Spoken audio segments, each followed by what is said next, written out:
I'm Reagan Knight, host of All Things Considered. I am right now joined by an incredible group of panelists, a man who is very familiar to all of you at South Carolina Public Radio and SCE TV. To my left, Dr. Walter Edgar. Yes. A former professor at the University of South Carolina, he is the author of numerous books, including South Carolina, A History, editor of the South Carolina Encyclopedia, and a longtime host of Walter Edgar's Journal on South Carolina Public Radio. His decades of scholarship have helped shape how generations of South Carolinians understand the state's rich history. To his left is Dr. Courtney Tollison, distinguished university public historian and scholar at Furman University. A respected public historian, Dr. Tollison specializes in making history accessible through education, community engagement, and public programming. Her work focuses on preserving and sharing South Carolina's history while connecting it to modern audiences.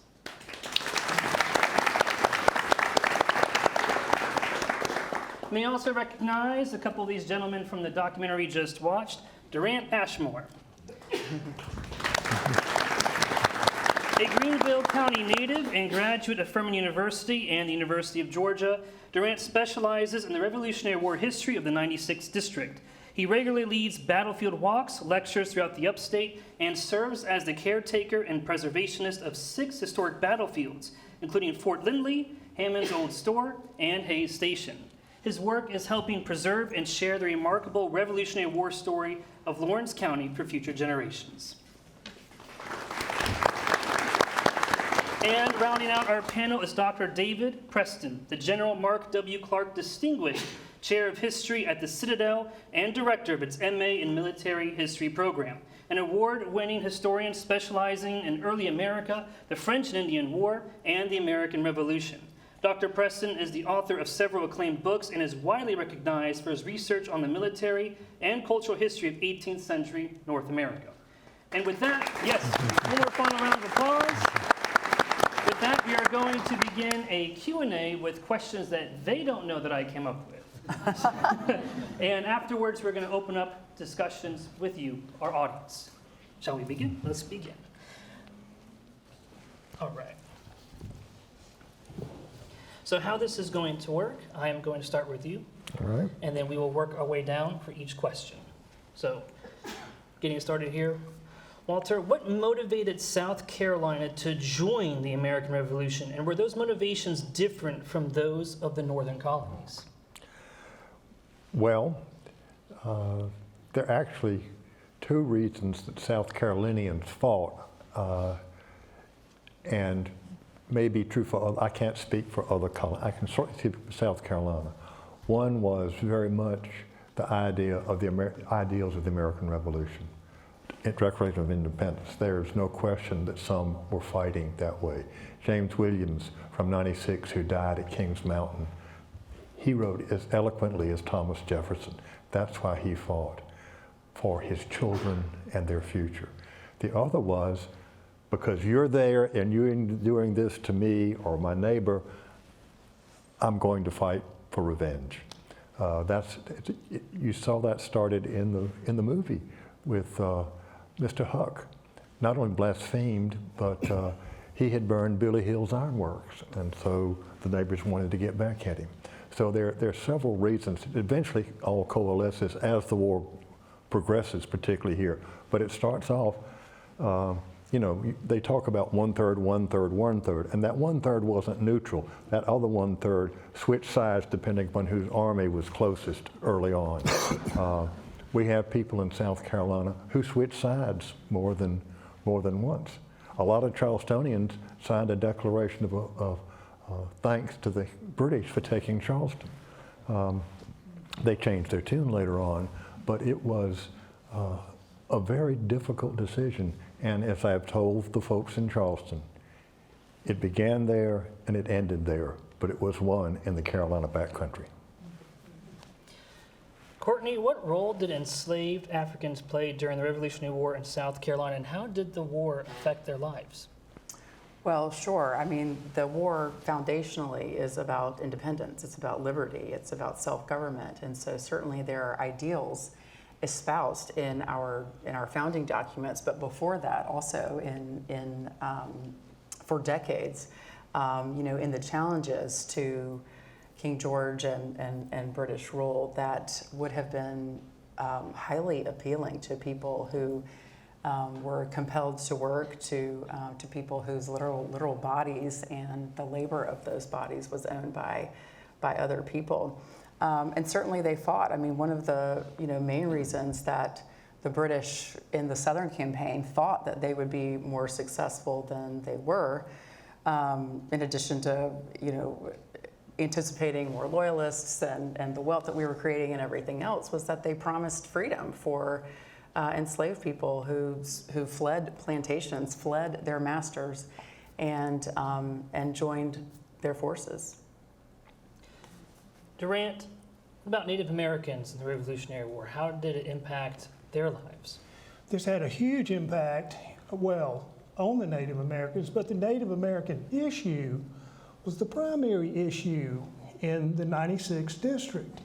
And this documentary didn't talk too much about the Cherokee War of 1776, but that was the primary factor with the backcountry settlers, was the relationship with the Cherokees, the clash of cultures that occurred with the Cherokees. The Cherokees and the Europeans could not understand each other. What made perfect sense to the Cherokees made no sense to the European settlers, and vice versa.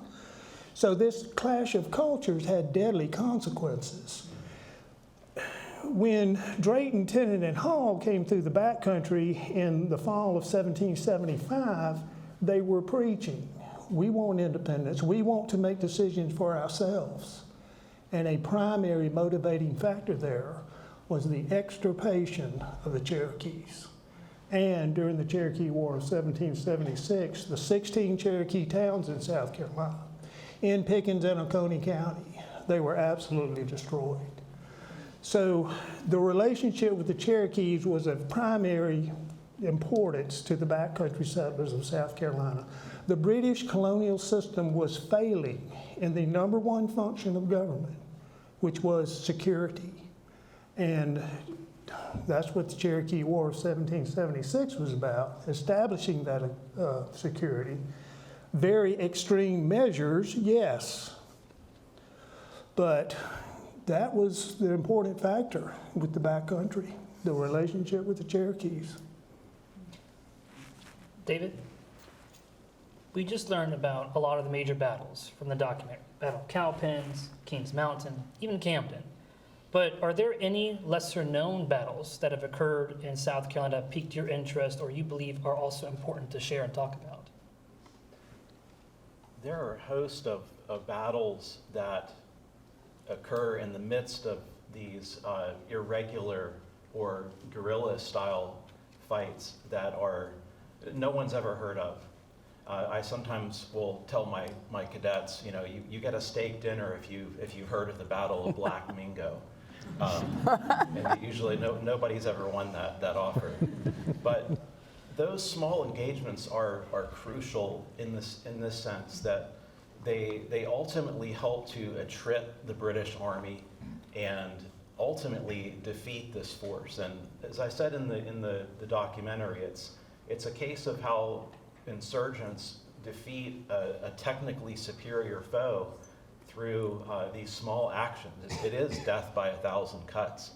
And I'm personally engaged with the story of Francis Marion and some of the current efforts to preserve and mark some of the actions that take place in the Santee area.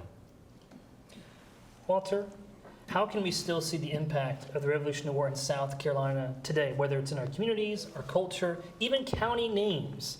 How can we still see the impact? Well, it's taken a while for South Carolinians to recognize that the revolution happened here because something happened between 1860 and 1865. If you'd gone to Charleston 5 years ago, all they were talking about was Miss Scarlet and all of that kind of junk. Years ago, after I brought out Partisans and Redcoats, I was speaking in Spartanburg and talking about Cedar Springs, Thickety Fort, the battles that people never heard of. And this elderly gentleman came up. He was wearing his medals of a patriotic organization, and he said, "Son, I didn't know we ever won a war in South Carolina." Now, that is not always true of the backcountry. I took a tour for USC alumni to do Kings Mountain and Cowpens. And of course, as you go up Kings Mountain, you can throw a rock at Ferguson's cairn. You're not supposed to, but you We can. won't tell anyone. Yeah.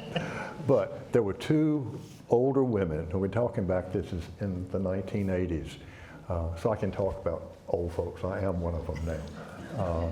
They said at the turn of the last century, before World War I, their grandparents, on the anniversary of Kings Mountain, their church, they would come to Kings Mountain and all those kids would throw rocks at Ferguson's cairn. Those Scots-Irish had not forgotten, but they were, frankly, they were the exception. They really were the exception. We got blinded by a lot of things that happened in between. Courtney, is it possible that there were skirmishes of the Revolutionary War here in South Carolina that are undocumented? And if so, how do we go about finding those stories? Well, I'm sure.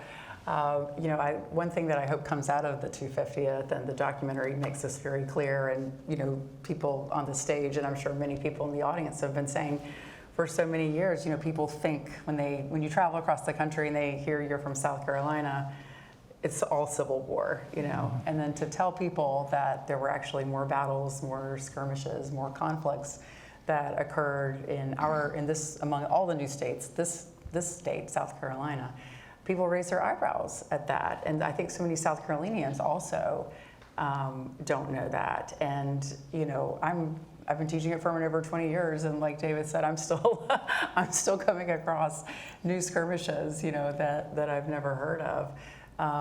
And so, I'm sure it's entirely possible. I mean, how we would go about that, just digging really, really, really deeply into some primary sources. But, I talk to my students about the difference between history and the past. There's a major difference, right? A lot happened in the past. History is scholars' best attempt to write about it, to learn about it, to understand it within the context of that time. But there will always be so much about the past that isn't written into history. Durant, let me ask you this question. If there was a person from South Carolina's Revolutionary War history, is there someone who you feel doesn't receive the recognition that they deserve? Well, that's a good question, I suppose. Told you they'd be tough. I have highest regard for Andrew Pickens. By all means, we absolutely love Francis Marion. And Thomas Sumter was a cantankerous fellow. He did bring 1,000 men to his cause, and he had the best colonels of anybody in any regiment or army. But that says a lot to me. But Andrew Pickens was the kind of man who could take orders from anybody and follow those through. And he was also the kind of leader who could take charge of these own battles and win these battles like he did at Kettle Creek. Andrew Pickens was a true Christian warrior. And he lived up to his ideals. At Cowpens, when 7 officers surrendered their swords to Andrew Pickens because he knew that they would treat them fairly, that to me says a lot. Andrew Pickens was an Indian killer, but he treated with the Cherokees. They believed him. They knew that he spoke the truth. So I do have the highest regard for Andrew Pickens, and I would like to see him elevated as much as possible. Remind the folks of his name that the Indians gave him. Scayagunsta. So Andrew Pickens was referred to as Skyagunsta, and a linguist in the 1920s came up with the idea that Skyagunsta meant wizard owl. It does not mean wizard owl, but you'll see him referred to as the wizard owl. But what Skyagunsta means is esteemed warrior. And there have been 6 Cherokees throughout history who have had that title as well. So the Cherokees respected Andrew Pickens, even though he killed a number of Cherokees. They knew he spoke the truth. David, let me ask you this question. How would American history be different if the Southern campaign ended differently? Say, for example, if Camden was a Patriot victory, how could history have been different in South Carolina? I think the British really came very close to winning this thing in the Southern campaign. It's arguably one of the times in the war where they really have victory in their grasp. And I think sometimes we forget that fact. But by virtue of defeating an entire rebel field army at Charleston in May of 1780, and then following that up with the destruction of another Patriot army at Camden in August of 1780, these British officers felt that they had vanquished any resistance. And I think that is a very crucial point, because in the minds of these British officers, what they should be doing is simply mopping up resistance and taking control of the countryside. And if they do that, they really have a massive foothold. And perhaps the war ends as wars did at that time, where the British maintain control of the southern colonies, and the middle and the New England colonies become some independent entity. I think one of the crucial determinants here is what Dr. Edgar has written about, that at the end of the day, there were enough stalwart patriots who, defying all odds, all reason really, decide to continue military resistance against the British in the only way available to them, which was in the guerrilla style. And I really see that as a decisive point. And it hinges upon the decisions of ordinary people. Panelists, I'm going to ask one final question before we open it up to our audience here. As we mark America's 250th anniversary this weekend, and it's also my birthday this weekend too. I was almost born on the 4th of July. Why should South Carolinians care about these events that happened 250 years ago, and what lessons still resonate to this day from the Revolutionary War as a whole and also here in South Carolina? Dr. Edgar? The sacrifice that what people put on the line was incredible. Now, I'm 82, so I can't remember statistics, but I wrote these down, and I think it's important to know what happened here in the last 2 years of the war. In 1780, that's the fall of Charleston and what happens afterwards, 1,000 Americans died in uniform. And these statistics come from the Department of the Army. They're not for anything local. 2/3 of those deaths occurred in South Carolina. In the last 2 years of fighting before the British surrendered, 18% of all Americans killed in action died in South Carolina. Now, there are 13 colonies, folks. They died here in South Carolina. 31% of all the men wounded in action in the entire American Revolution in the last 2 years here in South Carolina. And there was a visitor to Charleston after the Revolution, a French visitor who commented, noticed all the women wearing black, widow's weeds. And his host said, "Sir, this is nothing. You should go to 96th District where there are 1,200 widows alone." These were people who were willing to put it on the line. And we haven't talked about the women. I mean, we can talk about the daring do, but let's talk about those backcountry women who, when husband goes off to join Thomas Sumter or Pickens, who is taking care of the farm? And I mean, who's plowing the fields? Who in many cases has to defend the house because Tory raiding parties. These were people who really sacrificed a great deal. And James Williams, who was from 96, who died at Kings Mountain, said, he wrote a letter to his son in 1779. He said, I'm joining this to protect the rights and liberties of my children. I'm doing this for the future. I'm not doing this for myself. And that's the kind of heritage that we need to understand we have in this state and to really cherish it for others who are willing to put it all on the line. It sounds like high-flying stuff sometimes in the movies, but on the grounds, and as David has talked about, the severity, the brutality of this, of men and women, what they endured, and what we have the freedoms today because of the sacrifices of the men and women in South Carolina in the 8 years of the American Revolution.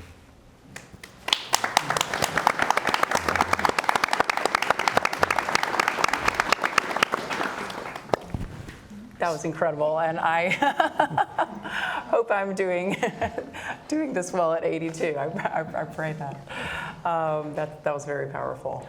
To piggyback off on that, you know, the 250th is really about creating awareness, not only in our nation, but I also hope in South Carolina, and documentaries like this are the avenue by which we educate, you know, South Carolinians, children, everyone really in the state about these kinds of sacrifices. And I also think there's another layer of what can be learned here about the Civil War that occurred, you know, in this state between, you know, backcountry rebels, partisans, and loyalists, patriots and loyalists, and how that digs so deeply into the way that our colony was running in the 1700s, you know, the kind of tensions between the wealthy planter elites who were essentially running the government, running everything in Charleston, and then, you know, everyone else on the frontier, you know, in the backcountry, and the tensions, the regulators, you know,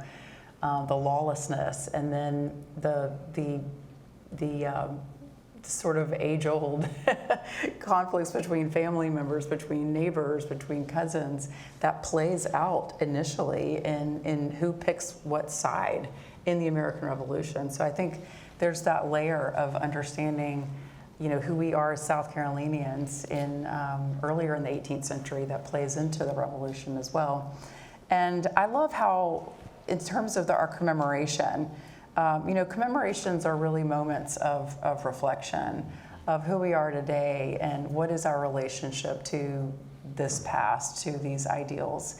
And I'm hopeful that a lot more, I live in Greenville, a lot more Greenvillians will know that we are named, our city is named after Nathaniel Greene. Some people think it's Greenville because it's, you know, beautiful and lush and green. But we have a statue of Nathaniel Greene downtown, and he was obviously, as you know, responsible for the Southern, the Continental Army in the South, incredibly formative person in this. And there's other really amazing things going on throughout our state. One endeavor that I've been particularly interested in is a commission of a piece of music by the Greenville Symphony based on the experiences of Dicey Langston.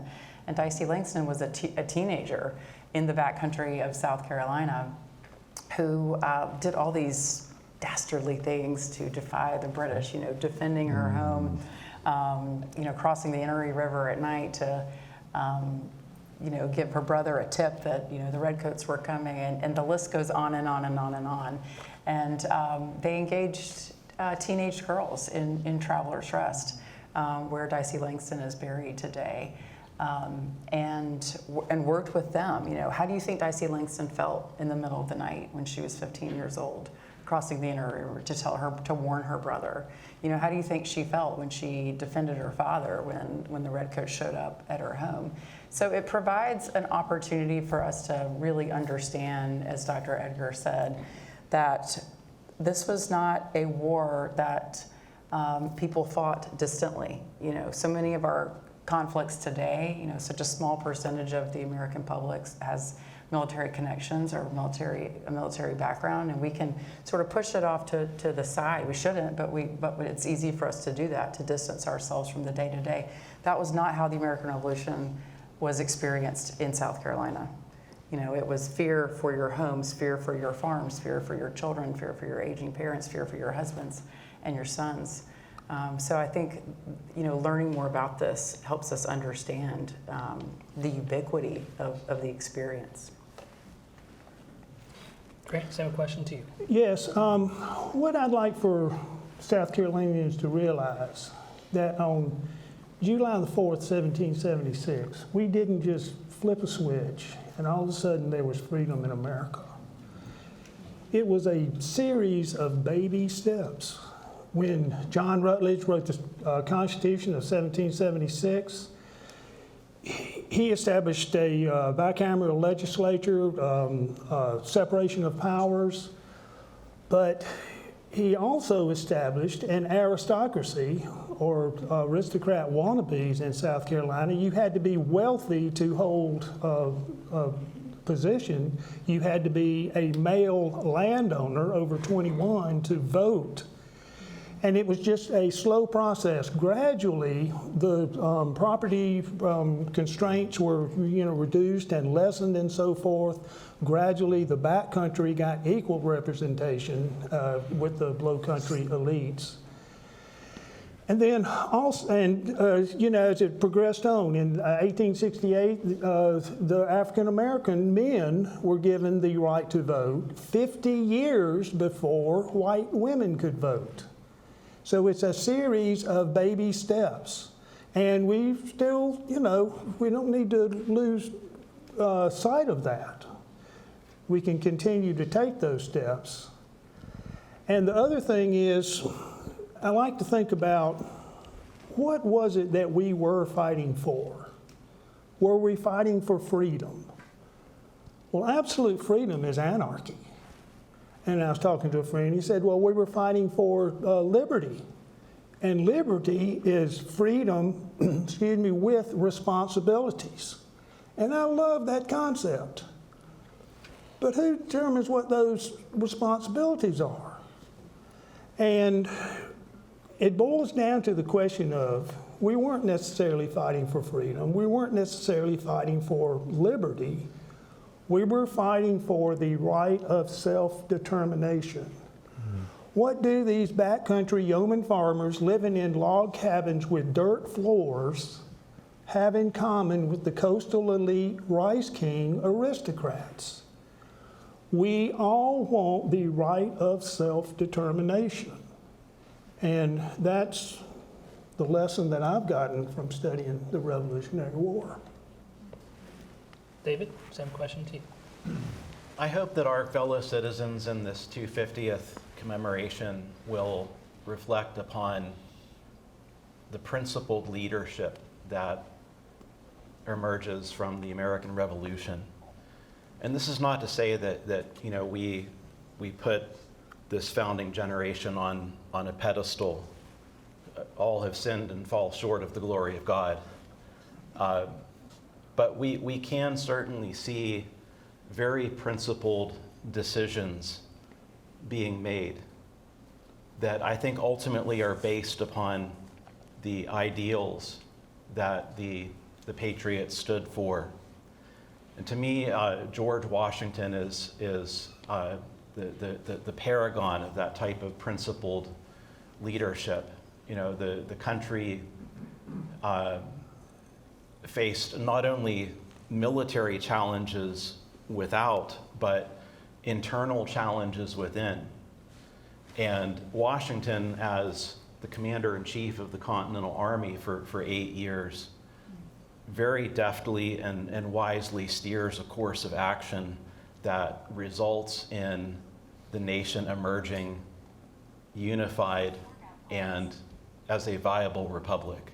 And I think one of the ways that Washington does that is through his deferential respect for civil authority. He continuously upholds the authority of the Congress under which he serves, and most famously, he resigns in a very pointed fashion in 1783, he resigns his commission as Commander-in-Chief of the Continental Army and surrenders the authority that had been granted him by the people's representatives back to the Congress. And it's a symbolic action, but Washington did that to cement the principle that this is a republic.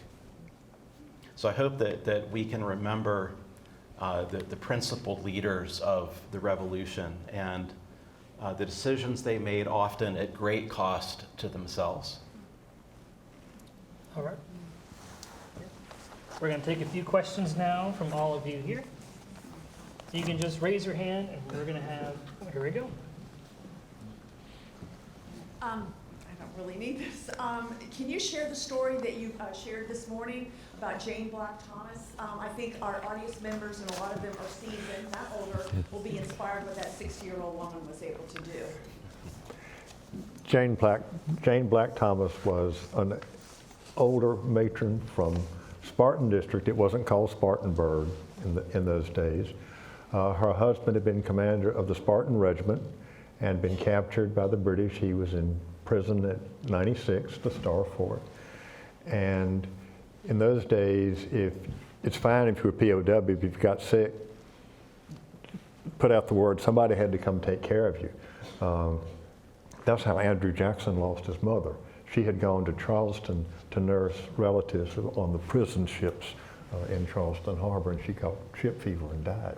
But anyway, Jane Black Thomas goes to 96, and she overhears the wives of some of the Tory militia and British officers talking about they're going to go raid and capture the Spartan Regiment, ambush them, put those rebels out of business. Well, she gets on a horse, and now she is over 60, and you already know how old I am, but being over 60 in 1781 was, and living on the frontier, that says something about her. Tough. She rides 50 miles through enemy-occupied territory to warn the Spartan Regiment that then traps the British at the First Battle of Cedar Springs. Now, we have all, as children, I think, most of you, we learned the Midnight Ride of Paul Revere, right? All right, here's a guy who gets on a paved road, rides 25 miles, never finishes his job. Okay, and here is this wonderful woman, a farm housewife, riding through enemy-occupied territory. Give crucial. Now, I can't write a poem for her, but maybe the folks in the upcountry can. This woman deserves a statue, a horse, equine statue. It's an incredible story of courage about what people were willing to do. Well, Before we take the next question, I actually have to ask you all a question. So I have been in charge of SC 250 for their news team. And I've gone with their interns up to Oconee County to tell the Revolutionary War story in Oconee County. When I got up, I've only been in South Carolina for about 2 years now, and I've always called the upstate the upstate. When I was in Oconee County and Pickens County, the Oconee County Library was like, it is not the upstate, it is the upcountry. So I'm just curious to know, what is the difference between upcountry and upstate? And does it date back to the Revolutionary War? We don't use that term. So I got it. I've been saying it wrong. I apologize. Fact error on my end as a host. So upstate, upcountry going. In the 18th century, there was the low country, the middle country, and the upcountry. But actually, for folks in Charleston, anything more than 40 miles inland was the back country. the frontier. Upstate is definitely much more of a 20th century, Just like the Midlands. Okay. It was invented by reporters for the state newspaper in the 1960s. Yeah, I think it's Greenville Convention and, Convention and Visitors Bureau, upstate. Yeah, go ahead. Well, I Sorry, prefer Greg. backcountry with a capital B. That terminology is very fascinating because what it ultimately suggests is the orientation of 18th century British colonists. For them, what is the front, the Low Country? It's facing the Atlantic. Their gaze is back towards Europe and Britain. The backcountry, that's all the savage wilds and the Scots-Irish. I say this with pride because I'm a descendant of Scots-Irish, but it's, if I get the statistic correct, 90% of the colonists at the time the revolution started lived within 100 miles of the coast. So it gives you some perspective of what the American frontier really was in the 1770s. One factor that defines the Low Country is the tidal rivers. So this was one thing that was so important. And these tidal rivers were such a blessing to us as far as our transportation. Certainly we couldn't have had rice plantations without those rivers ebbing and flowing. But when you had a tidal river, if you wanted to go to Charleston, you take the ebb flow tide out and the ebb flow back, or whichever it is. But it was a easy transportation system. The changing of the tides throughout the Low Country. And once you lost that effect of the tide changing, you weren't in the Low Country anymore. To many, that's where the backcountry started. Take a few more questions from our audience here. If you want to put your hand up, we'll come to you. What exactly was the contribution of the slaves? I mean, we kind of brush over it, but I mean, how significant was the slaves' contribution to the revolution? Well, for both sides. We've talked earlier about there were loyalists. People don't realize that there was a regiment of black dragoons. They got their freedom by joining the British. And that regiment, after the revolution, actually went to the West Indies. British regiment, all black. And their main job there was to help keep order in the British sugar colonies, where basically to keep the slaves in line. That was their job. In terms of African American contributions in the revolution on the Patriot side, there were African Americans at Kings Mountain, at Cowpens. Francis Marion, one of the reasons that Horatio Gates was dismissive of his band is because he had Catawba warriors, he had African Americans, both free and enslaved, and they weren't cooks, they were soldiers. And Brattonsville, and it's mentioned, they talk about Watt, Martha Bratton's enslaved person. Because he was a slave, nobody paid him any attention. He basically was a spy. He carried a message, but he was basically a spy because who's going to pay any attention to him? So he was able to move between the lines and get through essential message. And the late Bobby Moss, who was for many years the professor of history up at Limestone, he wrote a book, compiled a book of patriots at Kings Mountain and patriots at Cowpens. And he was one of the first persons to identify the number, a fairly significant number of persons of color, both free and enslaved, who participated in those two battles. It's just like the white population. One of the myths that went around was that if you fought with Francis Marion, you'd get free. That was not White South Carolina did not promise that. The British did, though. And that's how you get the Black Carolina Corps. So there were, the British gave a proclamation that if you were a slave and you came into British lines, that you would be free at the end of the war. And 5,000 enslaved people did that. Now, at the end of the war, 3,000 of those folks were sent to Canada, where they enjoyed freedom. 2,000 went down to the Caribbean, where they were sold back into slavery.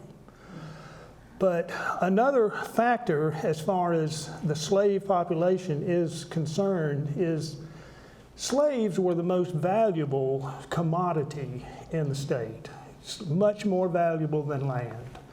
They were prizes. Slaves were plundered. Thomas Sumter, towards the end of the war, in order to keep his troops in the field for 10 months, he instituted a policy called Sumter's Law, whereby his men were plundering loyalist plantations.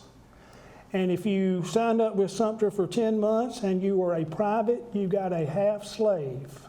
If you were a sergeant, you got a whole slave. If you were a captain, you got 2.5 slaves. And a half slave was defined as a slave under the age of 10 or over the age of 45. So Patriot troops, Continental troops, were paid with slaves. Only under Sumter, though.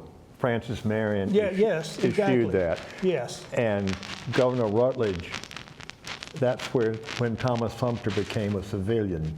That's right, he quit over that. The state government repudiated Sumter's law.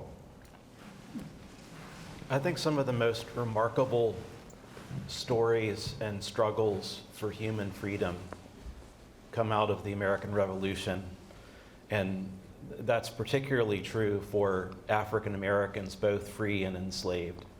And it really cuts across both sides, because there are several thousand African Americans, both free and enslaved, mainly from the middle and the northern colonies, New England colonies, that fight in the Continental or Patriot ranks at some point during the war.